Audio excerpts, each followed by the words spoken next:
जय हिंद। इस क्लास में हम पढ़ेंगे संविधान के अनुच्छेद 4 के बारे में। संविधान का अनुच्छेद 4 पहली अनुसूची और चौथी अनुसूची के संशोधन तथा अनुपूरक, अनुषंगिक और परिणामिक विषयों का उपबंध करने के लिए अनुच्छेद 2 और अनुच्छेद 3 के अधीन बनाई गई विधियों से संबंधित है।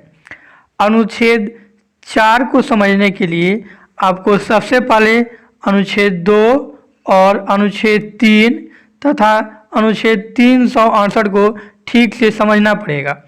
अनुच्छेद 4 अनुच्छेद 2, अनुच्छेद 3 और अनुच्छेद 368 से संबंधित है।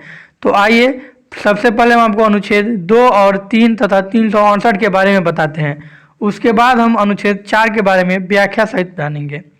अगर आप रेगुलर हैं तो आप अनुच्छेद 2 और 3 के बारे में पढ़ चुके होइएगा, लेकिन यह आपको फिर से बता दे रहे हैं।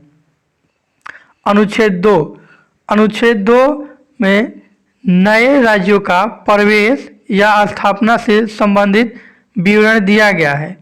अनुच्छेद 2 विदेशी नए राज्यों का प्रवेश या स्थापना से संबंधित है।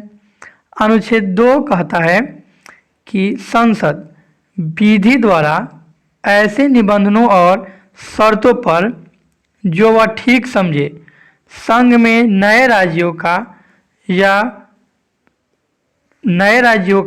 जो भारत में प्रवेश के लिए इच्छुक हैं उनकी स्थापना कर सकेगी। अर्थात अनुच्छेद 2 विदेशी राज्य जो कि भारत में विलय होना चाहते हैं यह उनसे संबंधित है।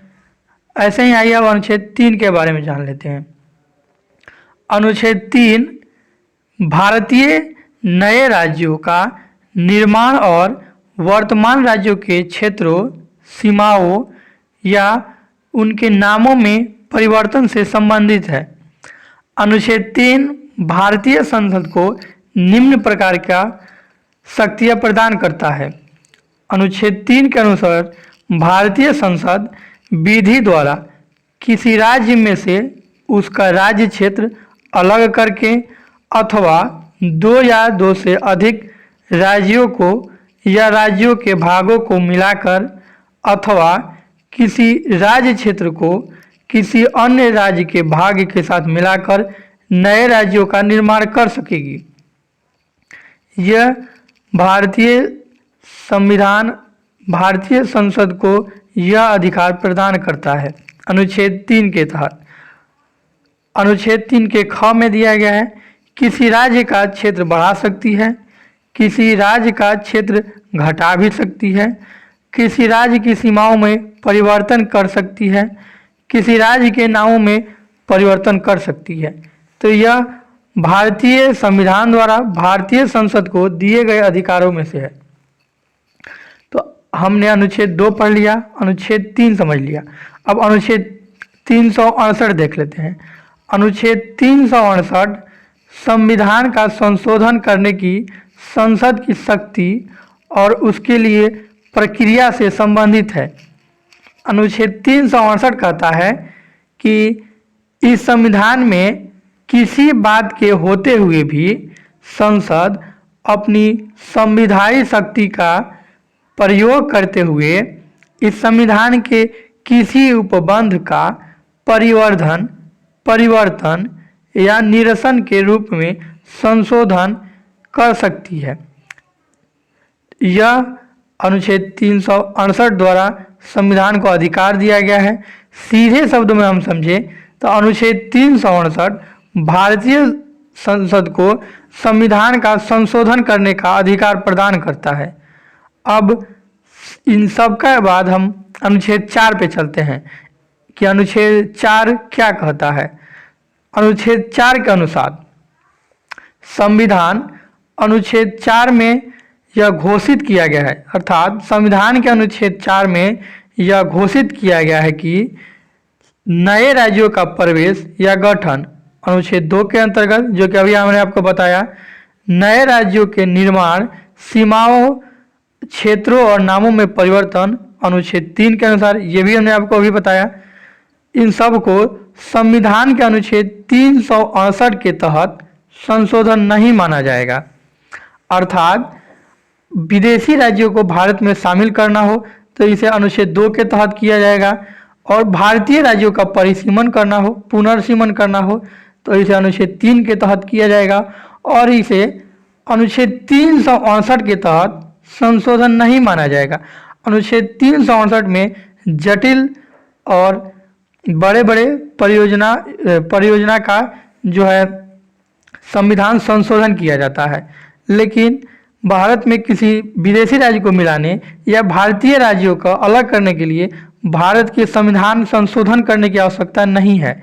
इसे एक सामान्य बहुमत और साधारण विधायी प्रक्रिया के जरिए पारित किया जा सकता है। अर्थात अनुच्छेद 4 यह घोषित करता है कि भारतीय संसद अनुच्छेद 2 और अनुच्छेद 3 के अंतर्गत जो भी संशोधन करेंगी या जो भी परिवर्तन करेंगी वो अनुच्छेद संविधान के 368 अनुच्छेद के तहत संशोधन नहीं माना जाएगा। अर्थात इस तरह का कानून, इस तरह का मतलब अनुच्छेद 2 और अनुच्छेद 3 से संबंधित कानून एक सामान्य बहुमत और साधारण विधायी प्रक्रिया के जरिए पारित किया जा सकता है। यह अनुच्छेद 4 का व्याख्या था। अनुच्छेद 4 में यह स्वयं घोषित किया गया है कि अनुच्छेद 2 और अनुच्छेद 3 के अंतर्गत जो भी कानून बनेंगे वो अनुच्छेद 368 के अंतर्गत नहीं आएंगे। उन्हें एक सामान्य बहुमत और साधारण विधायी प्रक्रिया के जरिए पारित किया जा सकता है। यह अनुच्छेद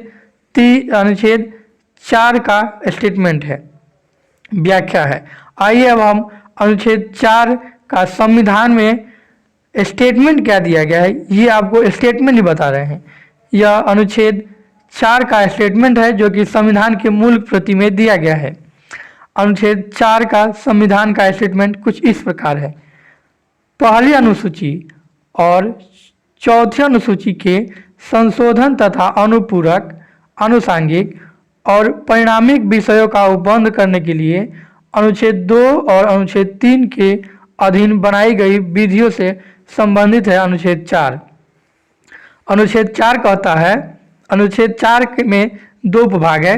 भाग 1 में कहता है कि अनुच्छेद 2 या अनुच्छेद 3 में निर्दिष्ट किसी विधि में पहली अनुसूची और चौथी अनुसूची के संशोधन के लिए ऐसे उपबंध अंतर्विष्ट होंगे जो उस विधि के उपबंधों को प्रभावी करने के लिए आवश्यक हो, तथा ऐसे अनुपूरक, आनुषंगिक और परिणामिक उपबंध भी जिनके अंतर्गत ऐसी विधि से प्रभावित राज्य या राज्यों के संसद में और विधानमंडल या विधानमंडलों में प्रतिनिधित्व के बारे में उपबंध हैं, अंतर्विष्ट हो सकेंगे जिन्हें संसद आवश्यक समझे। तो ये जाहिर सी बात है कि सबको ऊपर से ही निकल गया होगा, लेकिन इसकी व्याख्या हमने जो पिछले पेज पर किया था वही है और ये ही बात वहाँ कहा जा रहा है। आइए भाग 2 देख लेते हैं। पूर्वोक्त प्रकार की मतलब उपरोक्त जितने भी दिए इस प्रकार की कोई भी विधि अनुच्छेद 386 के परियोजनों के लिए इस संविधान का संशोधन नहीं समझी जाएगी। देखिए ये ऊपर जितना भी दिया गया है यह अनुच्छेद 2 या अनुच्छेद 3 से संबंधित है, और जो हमने आपको शुरू में ही बता दिया, और ये जो है अनुच्छेद 4 का डायरेक्ट है। अब ये स्टेटमेंट था भारतीय संविधान के अनुच्छेद 4 का। अब हम आपको इसकी व्याख्या जो यहाँ की है फिर से व्याख्या समझा दे रहे हैं। भारतीय संविधान का अनुच्छेद 4 में यह घोषित किया गया है कि नए राज्यों का प्रवेश या गठन, जो कि अनुच्छेद 2 के अंतर्गत आता है, नए राज्यों के निर्माण, सीमाओं, क्षेत्रों और नामों में परिवर्तन, यह अनुच्छेद 3 के अंतर्गत आता है। आपको यहाँ फिर से हम बता दें कि अनुच्छेद 2 विदेशी राज्यों से संबंधित है और अनुच्छेद 3 भारतीय राज्यों से संबंधित है। को संविधान के अनुच्छेद 368 के तहत संशोधन नहीं माना जाएगा। अर्थात अनुच्छेद 2 और अनुच्छेद 3 के तरह का कानून एक सामान्य बहुमत और साधारण विधायी प्रक्रिया के जरिए पारित किया जा सकता है। इसका एकमात्र मतलब यही निकला कि अनुच्छेद 2 के लिए जो भी कानून बनाए जाएंगे और अनुच्छेद 3 के लिए, उन दोनों कानूनों के लिए भारतीय संविधान में संशोधन किए जाने की आवश्यकता नहीं है। उसे साधारण विधायी प्रक्रिया के जरिए भी पारित किया जा सकता है, जैसे कि साधारण कानून पास होते हैं। तो अनुच्छेद 4 में इतना ही था। मिलते हैं अनुच्छेद 5 को लेकर। आप रेगुलर क्लासेज और रेगुलर अपडेट्स पाने के लिए हमारे चैनल को सब्सक्राइब कर लीजिए, आपको रेगुलर अपडेट्स मिलती रहेंगी। तो अनुच्छेद 4 में इतना ही था।